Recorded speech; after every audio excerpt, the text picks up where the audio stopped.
One be first picked again, and so the Live Sandbox have anti-Kai'Sa tech that they have prepared as well. Because I don't think T1 have any interest in watching Teddy play Kai'Sa in the late game again. Nope. Closer's been pretty reliant on this LeBlanc, which is what we were talking about earlier in the drafts, because they just don't want to allow him to have any playmaking. T1 also voting Kyle for POG with that Rel ban. And let's see what the final bans are going to look like here, because Aatrox is taken off the table here in his Live Sandbox. See if they want to just ban the Kai'Sa or if they're going to give Guma an opportunity. As once again, Yone taken away with the Sejuani. They don't want to prioritize over Kai'Sa. You got to either let the Maokai or the Kai'Sa through Live Sandbox. Which one are you going to give up? Of course, Sejuani also, but I think that they're leaning towards the Maokai. And the Jax is still up and available. The Nico is just going to remain the ban here. Same bans as game number 1. So the tree still up and available. And I would like to see Jax Sejuani if the tree is opted into, and then maybe Live Sandbox can play through that. But the tree is really good into Jax Sejuani as well. So I think both teams potentially getting a lot out of this one, as you can, of course, now go for Jax and Kai'Sa, and then lock the Sejuani on 3 if you'd like. The Rel being gone does hurt some of the power of the Kai'Sa, hurts some of the power of the Jax. As Closer's going to go to that Azir, it looks like here, the 1-6 that we talked about earlier, it has not been a very successful champion for him this season. He's going to lock it in nonetheless here. Very bold choice in this final game that Live Sandbox could use to try to push themselves one step closer to playoffs. It would really only be DRX they're competing with if they win this final game. And I think Sejuani, still very strong here, works well with Azir, even though you don't have that insane permafrost synergy. The Kai'Sa also still up and available. I think that, I mean, it was so pivotal. Still, the Sejuani priority is so strange because they already have a jungle locked in, but T1, they can flex the Maokai towards the bottom lane and Live Sandbox wanting to respect that. Let's see if Faker's willing to play Tristana again as well into this Azir. You could go for a Maokai and lock in the Tristana because they want to prioritize Zeus's anti-Kai'Sa Xayah here and say, yeah, you can have Kai'Sa, we're going to have the answer. You also won't get that Jax if you want that. So we're getting really down to the wire. Like, we're going down to 0 seconds on these picks because the choices here and the trade-offs of so many OP champions with everything that's left available is quite high. So now you have the answer, quote-unquote, to Kai'Sa, but I don't feel great about this for T1 considering how well Teddy has played it both times already. I'll get the Rakan with this too, but Live Sandbox, another Kai'Sa game perhaps with a lot of peel. Otherwise, you get Jax Sejuani. That's the other thing. I mean, they don't have to necessarily lock the Kai'Sa in here into the Xayah Rakan. Yeah, it's sort of like a bevy of options that they have available to them. And Teddy says that his champion pool is wide enough and he can suffer a couple of bans here. One of them to the Kai'Sa and the other one to something else that they do not want to deal with. It's wild. They're going to trust clear to this. But yeah, there's so many great picks available. They're like, yeah, but is Sejuani Jax broken or is Kai'Sa more broken? And they have actually thought about this quite a bit. And I love that they use all of the time to talk about some potential bans as well after locking this Jax down, because you could ban the Renekton away, thin out that top side pool. You could also just ban K'Sante. K'Sante Xayah, the tried and true front-to-back attempt we've seen so much. Jace here, taken away from Faker as well.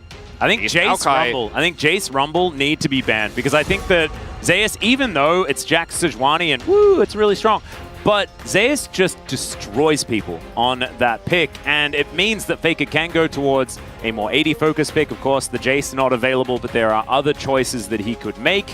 Yeah, and T1's composition would look scary. The cool thing about Rumble is he's not a tank, but Equalizer is the tank for your front to back actually in those fights. And if he's got a good setup with the Maokai, it becomes incredibly strong. Love this Zeri ban because front to back with Jax, Azir, Sejuani is so easy. Teddy's going to opt in to having a little bit more range here in this Ezreal pick.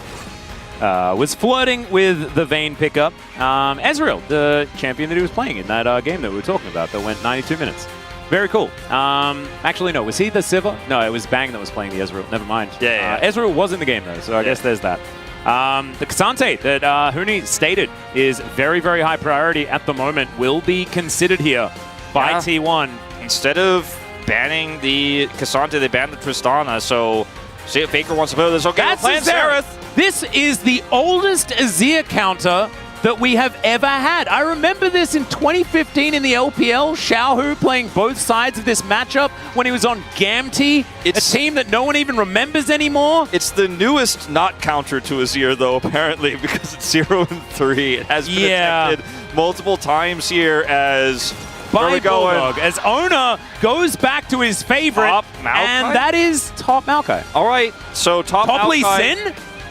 Could be top Lee Sin, but probably not into Jax. Sounds pretty. And it's Oner, so like, would Oner let anybody else on the team play Lee Sin? I don't think so. They're having a little bit of a setup here where, remember we talked about what Maokai does for Jace? You know, we're like, oh yeah, lock him down, do all that poke damage. You know, what he does for Varus, yeah, get that poke damage in there. What it is for Xerath, pretty similar. Xerath does a ton of damage from very far away. Don't have the equalizer. It is top Lee Sin. Okay, there we go. All right. So Maokai will be able to set up the Xerath in a lot of different team fights here. And this is Zeus saying, I can play Lee Sin into this Jax. Clear is just going to get destroyed by me. I've destroyed him in lane already this series. I'm ready to do it again. And I have the confidence that I can, with some of these slows, actually navigate these fights. Obviously, you can play around.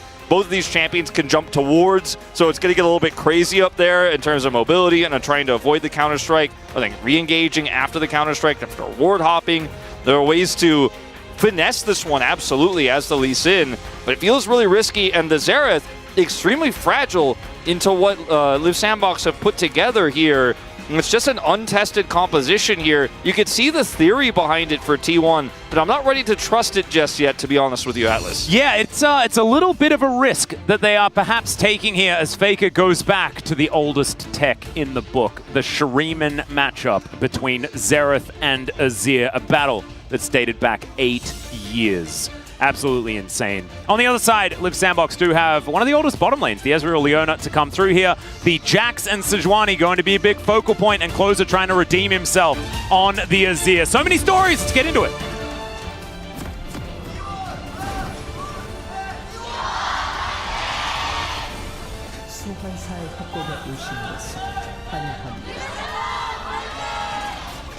All right, here we are, ladies and gentlemen. Faker currently just like scanning over the passive, and he's like, wait, that doesn't give me armor anymore? What is going on here? As of course, that was changed like 6 years ago, I imagine. Can we get this? Put in a fair bit of practice, and it is actually Maokai top. So never mind. Oner is the one playing the Lee Sin. So it's what we thought at the beginning, and I got bamboozled. Yeah, I really didn't see an angle to where Lee Sin feels like a good choice into the Jax. So I was like trying to like 400 degrees, like figure out like, oh, is it like hop angle? But if he jumps in with Counter Strike, you can kick it back. As Faker's gonna have to flash. Also, here's the other thing. Like, regardless of Lee Sin versus, and yeah, I do like the what you're saying about the dragon kick there into the Counter Strike. No, it's not great. I don't think the cooldown timers match up all that well. But this is a flashless Xerath. Now the thing about Xerath was like he channels. That's where he is vulnerable to Sejuani ult into Azir ult. Now, luckily, he flashed at level 1, so before Closer gets level 6, you know, we're getting to a period where he's going to be getting that one back up and should be okay in this game. It's not going to be the end of the world that he has to flash early. But it's a little bit problematic. Very immobile into a comp that has insanely strong engage and also follow-up damage. So, you know, you're playing with an Ezreal that can poke more consistently with lower cooldown than the Xerath can, and the hard engaged Leona, Azir, Sejuani, Jax. As this top matchup should be pretty fun to watch because obviously Zeus can, with his passive, trade pretty aggressively and heal up a lot, and went for cookies, has 2 potions here, went for the Doran's Ring as well for some additional mana, so he wants to be trading often. And he has a Lee Sin to come up here for some gank assist. Let's see how this one plays out, because it's the first time Zeus has played this career. Yeah, it's a really interesting one. Playing the tank variety as well does have the Grasp of the Undying. And the theory is that Clear dives in, has his Counter-Strike, and you just brambly smash him away. And then you rinse and repeat. It's like you get to play Maokai, but he's Gragas. Like this. Yeah. Push him away. Then Bramble Smash doesn't work. But still, if Clear walks at you and presses Empower a few times, it might be that you still just don't have a great time. So The early laning phase, as you can see, going quite well for the Jax. Yeah. You know, Maokai's basically Gragas with a root. He's got sapling, throws a sapling, just like Gragas throws the barrel. What? It's like Gragas if the barrels waddled after you after they were thrown down. And the cask was actually instead a whole bunch of roots that chase you down the lane, which I don't think has very much similarity. But maybe we'll just go with the base kit. Yeah. Maybe just the punch and the seed. Yeah. It is a very similar vibe. You're exactly right. Yeah, no, I mean, it's relevant how it's going to play out in this matchup as T1 going to group here for this first scuttle as Willer pings he's going in on the top scuttle. And it's just going to be a trade like that. Looked a little bit like maybe there was going to be a scuffle, but definitely not going to happen at this stage as Willer will be able to clear this before Oner can come up and do anything about it. As Oner's going to hide over here. Faker just trying to look tasty, and Closer is not going to bite. Kind of knew that there might be a Lee Sin lurking. And he's going to take a little bit of damage. Q is going to land, as now Oner is going to go for a back, and so is Willer. Just kind of right next to each other. It's kind of cute. If Oner goes in there onto Closer, you know, Closer doesn't have 6 just yet. He can push him out of lane with the red buff, and then Closer's teleport that he just used is useless, and he's going to lose a lot of control. Faker hasn't teleported just yet, so trying to use his Doran's ring poke to sustain a little bit longer here and stick around, but will ultimately himself also have to back, as Closer's going to try to freeze him out of a cannon.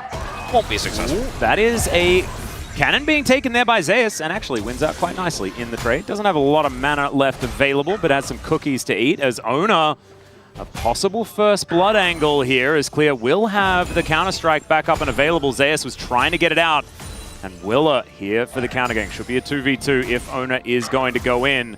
But as you can see, Clear just does not want any part of this whatsoever. Twisted Advance comes down. There's the counter-strike. He uses it a little early and the flash comes through. Oner is going to be able to pick that one up, and Willer decided to abandon ship. Doesn't want anything to do with it, and so that is going to be a great start in the top lane for T1. And Clear honestly seemed so aware of it that this is coming, and yet still ends up getting caught with a counter-strike coming through, outplayed by Oner, flashing to get the kill there in the end, and that is going to be a dead Jax here. First blood and a pickaxe picked up here for Oner. So much value in this early game. Trying to make a play mid. Doesn't find the angle Closers too respectful. Tests out the other solo laner and will be able to sneak his way in there. Really well played. Using the ward hop. Clear just thought he was safe. He's like, there's no way he engages from that far away. I put a ward in the bush. And then he just hops his way in. And we'll watch it one more time. So he has this ward here. And he's like, all right, let's go for this. Ward hops in, gets the Q, Counter-Strike goes down. He flash E's to secure the kill. Can't get your way out of that one. The AoE is just too big. Yep, not going to be able to find your way out, so really nicely played. Of course, Oner just fantastic on this Lee Sin. As Clear is ulted. Zeus is going to do the same thing and look to try and escape. Decent sidestep there on the Bramble Smash as Clear gets the biggest button out of Zeus outside of the flash. Does have to sacrifice his own, and he's still winning in farm. So the Jax, he does die for first blood, right? But as far as how the dust settles, T1 winning in other lanes. You can see here towards the bottom side that Gumayusi Keria are doing a great job into Teddy and Kyle. Oner, Ezreal struggling. For context, Oner's Lee Sin hovering on a 90+ win rate for majority of his career. Yep. He does not miss on this champion, and it was coming over here to potentially make another play happen. He's just so good on it. He's making impacts in all 3 lanes now. And despite having to flash there, securing that kill and helping to secure a little bit of prio here was the idea. He doesn't find anything. It will actually be the Drake going over to Live Sandbox, the first of the game. I'm more curious, more than anything else, like T1, yeah, they've got a pretty significant gold lead right now. In fact, 1,000 that they have. But I'm curious how this Xerath is going to work out in practice, because he hasn't been punished in lane outside of the level 1 where he lost flash. Ultimately doesn't end up mattering because Faker's a really good player, knows how to play around that disadvantage. You also have very high range, so you never really have to walk that far up. Yeah. As you can see here. Thanks for the demonstration there, Faker. But it is going to be, you know, potentially an issue in 5v5 fights where you have to show up, and yeah, you can poke a little bit, but those cooldowns are not as short as Ezreal's, so competing with his poke is going to be a little bit tough as Oner comes in. Yeah, and Willa is right here. Does Winter's Wrath the Bramble back all the way back towards the Lee Sin. Is Keria and Faker moving on up, and Keria is going to come down, spots exactly what's going on. Arcane Pulse will not find the target. I believe that's what the ability's called. It's been quite some time. And will eventually just be gifted his Bramble back. The OG Extendo Beam. The OG Extendo Beam, indeed. I know the ult is right of the Arcane. That is the only thing that I really remember. As that is shocking orb. Shocking orb. Xerath flashing here as well. Yeah, I wonder where that one came from. As Closer still has his ultimate. That's strange. Yeah, is Xerath confirmed for Arcane Season 2? Oh, Bad chest? I mean, they took Maokai out of Arcane because they changed his Q to Bramble Smash instead of Arcane Smash. He could have been in Arcane. I walked right into that one. I was like, oh no, I didn't know that. Like, was that confirmed in the interview? Like, his voice was too gruff. You know, we might have got sued by Tolkien's estate. You know, it could have been a problem. The Ents they would have demanded an end mood. As okay, Willa is going to get knocked up. There's the shocking orb that we were talking about before, and Oner going to claim his second victim here. Willa just caught trying to steal some popcorn that he was not allowed. Really successful early game here for Oner. Yeah, Faker doesn't have flash, doesn't matter. He's got CC. He's going to use it there with Keria hiding in the red buff pit. And they lurk around and make the play. Keria flashing for it. It's a successful second kill. This Lee Sin starting to be a problem already, and now they're even going to come over here and look to steal away the blue buff. Teddy low on mana. All right, Kyle is just looking for this one. They do Blast Cone Keria out of there, but he safeguards towards the Rakan. This duo is a lot of dashing to each other. They can leapfrog very effectively. It allows them to very comfortably close distances and get away. So Keria just hanging out on red buff here. Kyle over the wall, no way to help out his jungler, who's just going to get destroyed here by the kick into second activation of the Q. The execute going to be enough damage to make sure he gets it over Keria's ignite. Did Kyle like flash into the hex flashed or something? Oh, he hex flashed. Yeah, he was charging that because he just thought, okay, well, we're getting out of here, not going to contest anymore. And then Sejuani is not so lucky. And this mid lane is very comfortable. You can see Keria diving on over. Faker is going to be assisted, but Closer has been relatively unfettered in this lane. Guma also just kind of freely taking plate gold down here and getting a 10 CS lead without really any help. Keria has been roaming around with Kyle, and in the 1v1, he's really just crushing the early game here. 2 plates for Isaiah with no resources really committed. And Oner's looking for more with this Rift Herald here, trying to push this Jax out. Nature's Grasp available. Yeah, Closer, no teleport as there is the dive attempt. They do Bramble Smash him back as, oh my god, that was actually just a beautiful twisted advance. As Oner, Keria is going to be able to create enough distance, and Closer's moving up. T1 just not wanting to overcommit. I respect them not biting off more than they could chew. Yeah, it's a Jax. He flashes. You'll take that. Grab a plate, but not going to drop the Herald here. Also, Teddy getting the True Shot Barrage to get involved as well, adding some additional damage. You just don't want to mess around with getting the Jax fed. Faker? Okay, he's going to get stunned up, and Emperor's Divide is going to be there. Faker, of course, no flash remaining. He's just going to stand and accept his fate. I really think the main reason why Xerath hasn't been meta for a very long time is not about like how much mana he has or whatever is in the patch notes, you know, like coming to the last few changes. It's his R button does a lot more boomy. Yeah. Well, in this case, yes, that is the main one where his R does a little bit more if you hit that target, but imagine if Arcanopulse worked kind of like Callista's auto attacks and you got to dash immediately after using it. Well, maybe that would help. My point is that he can't really get away from stuff really well. And he doesn't have flash because he did use it earlier on in that scuffle around the enemy red buff. So Kyle is just like, that's a Xerath with no flash. Let's get him. And he got, as it turns out, unfortunately for Faker. But that is still only the first kill here for Liv Sandbox. Not end of the world or anything like that, but T1 do still have close to a 2,000 gold lead built up. Do have a Drake that is live. And Keria is moving towards this bottom side. No teleport for Zeus. He's going to have to follow him, and he is going to do so as Rift Herald heads down the mid lane. Yeah, just going to drop this one in for some additional prio. Closer not here. Doesn't have Emperor's Divide either. And Liv Sandbox, I think it would be a mistake to over-index into this one. But they do have a Jax, and Zeus decided to stay top. So they have to make a decision. Either they're going to contest or they're going to make sure that this top wave is going to be okay. And it looks like Clear has decided top wave is going to take priority, and T1 haven't started this one up just yet. They have seen Clear though, so they should be able to kind of figure out, all right, they're not contesting this. We don't see anybody coming to the, because they have both choke points warded here. And so they should be able to know, okay, there's just no contest except a True Shot Barrage, which was just used here. So should be free, but they're really taking their time with this, to be honest. Now Liv Sandbox have gotten enough control to at least put Willer and Kyle into the conversation. Teddy also going to be able to clear this wave, and still going to be the Drake going over to T1, but Liv Sandbox just could not decide if they were going to fight for it or not. Yeah, they decided in the end that they just didn't want to go for it. That ward that was sitting there was giving them all of the information that they would ever need. Decided to just play it, take it easy. And I kind of respect it. They do have a composition that scales gloriously. Multiple win conditions available as well. We're looking at one of them right here as Zeus able to avoid the counter-strike very nicely. Clear is just getting frustrated right now by this Maokai.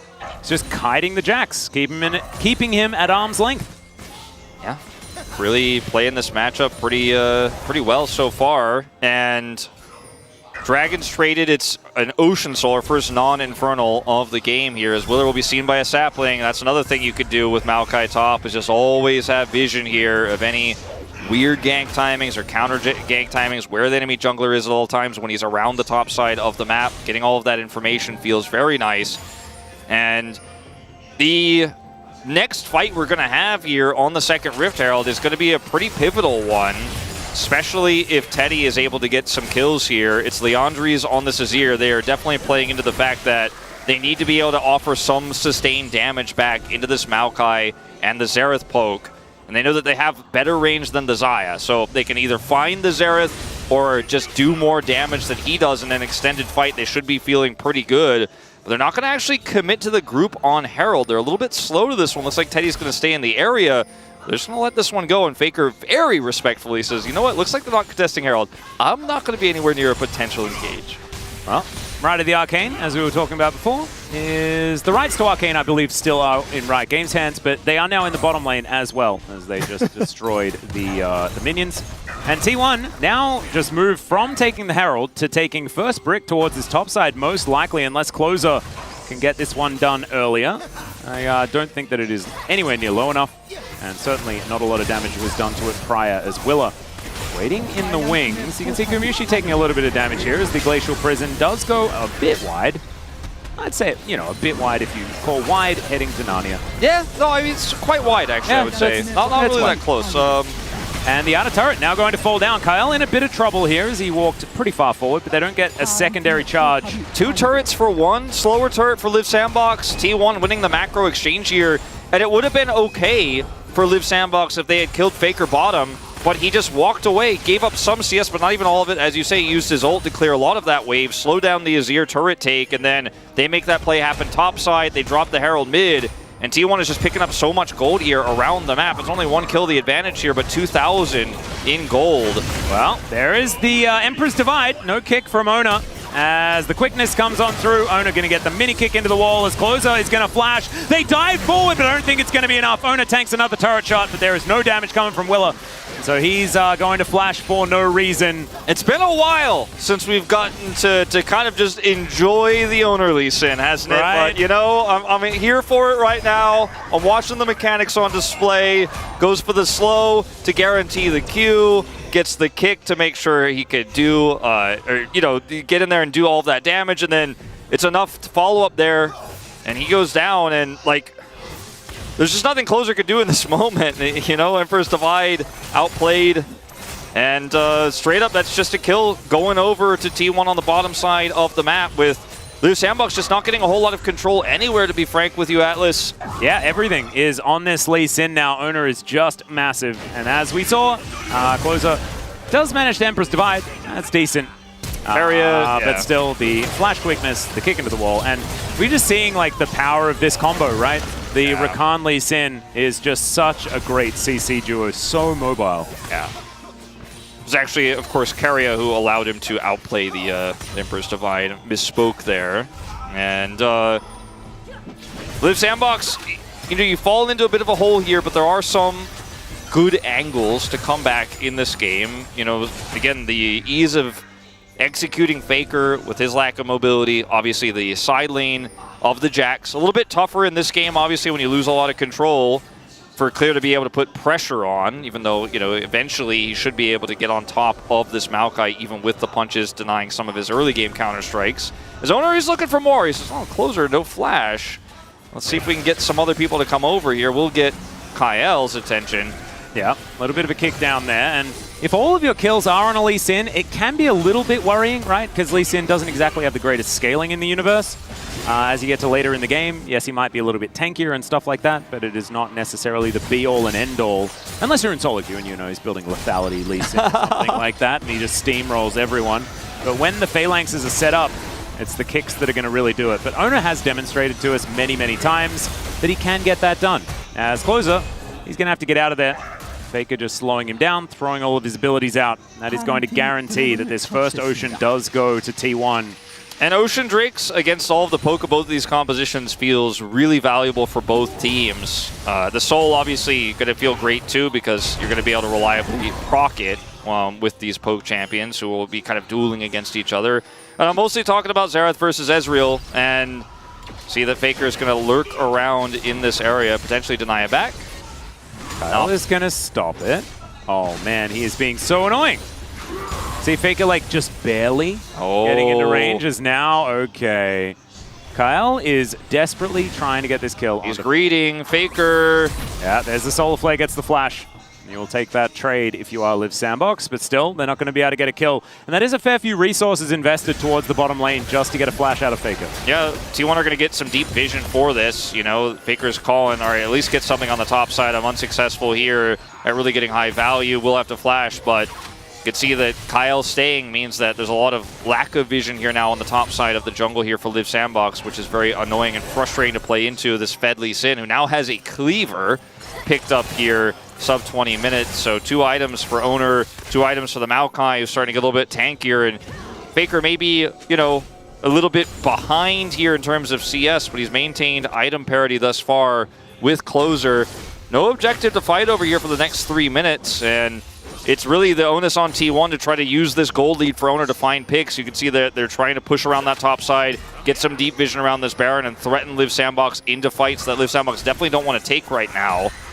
Yeah, I think that Live Sandbox are pretty capable of playing the waiting game in a game like this, but it might be too difficult for them to be able to do so whilst keeping their turrets alive, because the amount of siege potential of T1 is actually very high if they are in a good position in this game. And right now, you're in a decent position, close to 3,000 gold in the lead. But you're seeing a clear win condition right here. Oh man, I walked into that, didn't I? Aha. Well, he's on a Jax, you know, he's a split pushing champion. They can often be used to win the game. Sue me. The annoying thing about playing Jax into a Maokai in the side lane is that if there's anybody nearby, you will get rooted by the Maokai with the ultimate, and then probably die. So it's really difficult. Even if the Maokai is trying to like clear vision, or you think you don't know where the Maokai is, you can engage from so far away with that Nature's Grasp. But even if you get away, you're going to have a problematic situation. Now, T1 have cleared some deep vision here, like we were talking about. They've constantly been surfing around this Baron pit, and they're going to start this off. And Live Sandbox have to commit a teleport here to contest. Yeah, they're just getting on in there. This could just be a flip as Faker is coming over.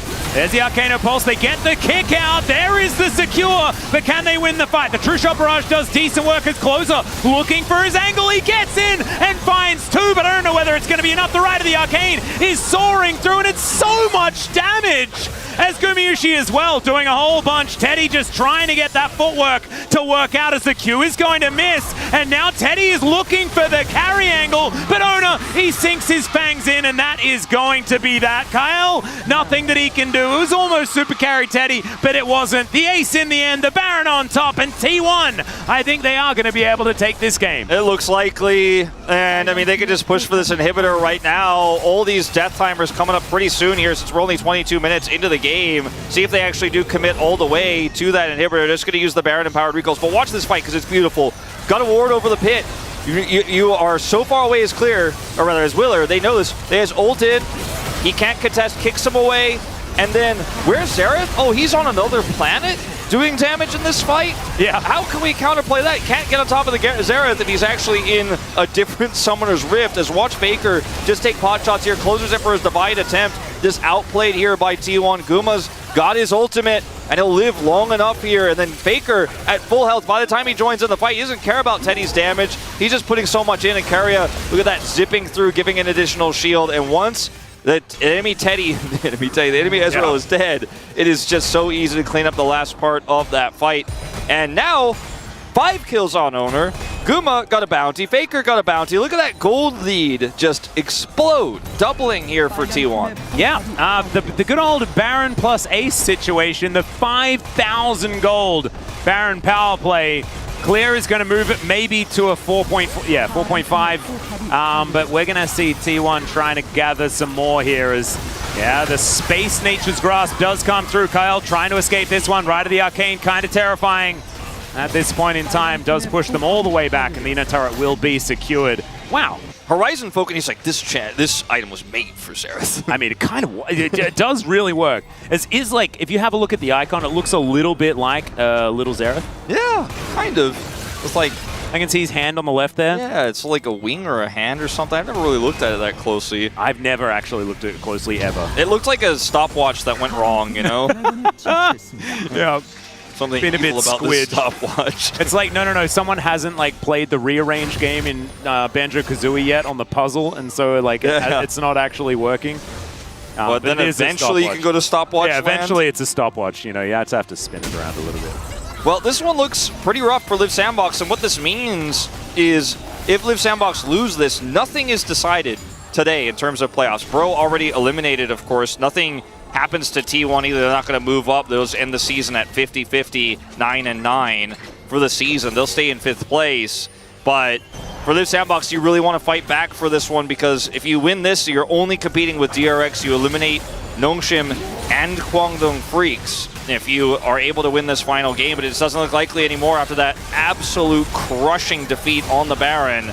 And you can see Zeus he's like, Oner, man, like, this was so easy. You just press the R button and take whichever turret you want. This is crazy. Yeah. And it's kind of true as, all right, Clear, let's see whether this is going to work. First step, not quite figured out yet, as now the engage comes through, and T1 are just going to try and catch them before the Jax even arrives. Empress Divide does nothing because Twisted Advance doesn't allow you to be targetable. And once again, it is Faker going down, but he is the only one, and Clear has 4 friends willing to take him out. That is going to be a triple for Gumayusi, and T1 will now march their way up this top lane. There is still a Kyle back alive, but I don't know whether he's going to be able to stop this base from being broken. One man against the world. Yeah. He is going to try to come over here, as T1 don't have a top wave just yet, but they will in just a second here as they instantly clear the wave with Guma's Feathers. Looks like it's going to be enough time here for Closer to respawn. He won't have ult, and T1 actually unable to get this inhibitor either, just the turret to fall down. And I mean, at this point in time, they're so ahead that I can't imagine a world where Live Sandbox come back, but you had to use a lot of ultimates to win this one. The Nature's Grasp allows you to siege up the turret, and then True Shot Barrage comes through. Clear tries to go for the flank angle here, and T1 are like, wait, where's Jax? We should probably just push towards Live Sandbox. They had a control ward near where the teleport was coming in, so I think they knew exactly what was going on. Yeah, well, either way, yeah, either way, I mean, they're just like, well, he's over there somewhere, whether they saw him with the control ward or the fact that he's missing or not. They're like, well, he's definitely not with the rest of the team. They make the call to engage, and it's just an easy one as Live Sandbox are trying to dangle this out and hard force, and T1 are just like, nah, I'm not playing that fancy game. I'm just going to go kill you. And the Xerath kind of working out there, you know, distracted the Jax for long enough for the rest of the team to just destroy everyone. Clear is now in a side lane. This is where Jax loves being, but he's going to have some company. It's going to be Zeus moving down and doesn't have any extra friends. Clear looking for that extra level in his ultimate if he can find it, but doesn't have level 16 available just yet. Stopwatch broken for Clear. Just not a whole lot he can do over there on his own in the 1v1, especially when Faker has teleport. Yeah, Teddy. Arcane shifting forward. Does need to be a little bit careful about that one. And Oner has GA done. 3 items on the jungler. I mean, there are barely 2 for Willer. In fact, there aren't 2. As the ulti is once again going to go wide. Willer just not having the greatest of days today. As Oner now looks for the angle. Emperor's Divide is going to land onto Oner, who will be taken down to his GA. Will it be enough, though, as there is the grand entrance and the Arcane just comes down. Faker, I think, might die again. Or maybe this, no, the Empower is going to work out. Leap Strike comes through there for Clear, so he will escape. Teddy wanted no part of this, and so it's a 3-for-1. Yeah, he's going to at least keep this mid-wave occupied right now, but the top wave is going to be the problem here for Live Sandbox once this Baron gets taken, as Teddy is just, he's down here trying to steal away as many pieces of gold as he can from T1 as they take the Baron. Baron going over now. Teddy's going to get out with his life here, but the top push to Inhibitor to potentially end is real. Now, Drake is spawning here in 40 seconds. T1 will have guaranteed prio.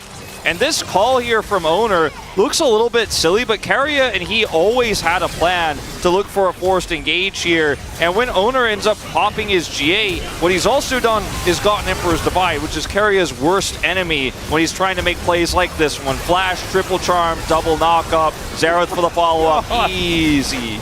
It's just absurd, like, the amount of Blade Caller plus Xerath damage is just nutty. As he's having a giggle about this Xerath He's having experience. a fun time. It's just, you know, oh, okay, well, Clear. Oh, the DDR, look at those young hands. Oh my God, it's not enough. Got burned. He was dancing, dancing, dancing. Immediately, he builds a Zhonya. So he's like, well, maybe I can avoid it next time around. Yeah, maybe. I don't know if there will be a next time. There might not be. In this game, as Live Sandbox have really held on to that thread, that final thread they're hanging on to for so long here. Teddy has been able to get his Soreldas. You know, there's a death cap in Closer's near future here. His Ocean Soul now secured for T1, and they still have 90 seconds, 95 seconds left on this Baron to try to push to end here, but no inhibs have gone down.